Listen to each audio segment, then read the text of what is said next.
Penumpang arus balik Lebaran dari Jawa mulai berdatangan usai liburan dan cuti bersama di kampung halamannya.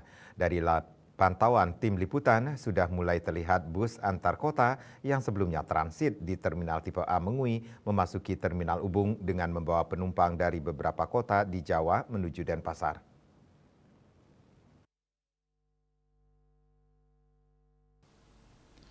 Menurut salah seorang penumpang Joko, dirinya baru saja datang dari Surabaya dengan naik kereta sampai di Banyuwangi.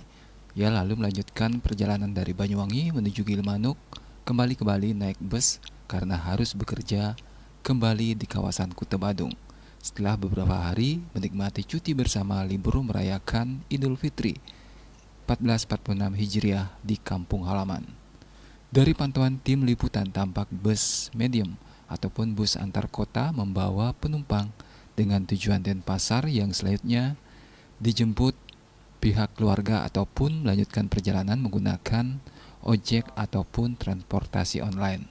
Diperkirakan puncak arus balik akan terjadi antara tanggal 6 dan 7 April 2025 mengingat sebagian besar perkantoran, instansi pemerintahan, dan bank sudah mulai bekerja tanggal 8 April 2025.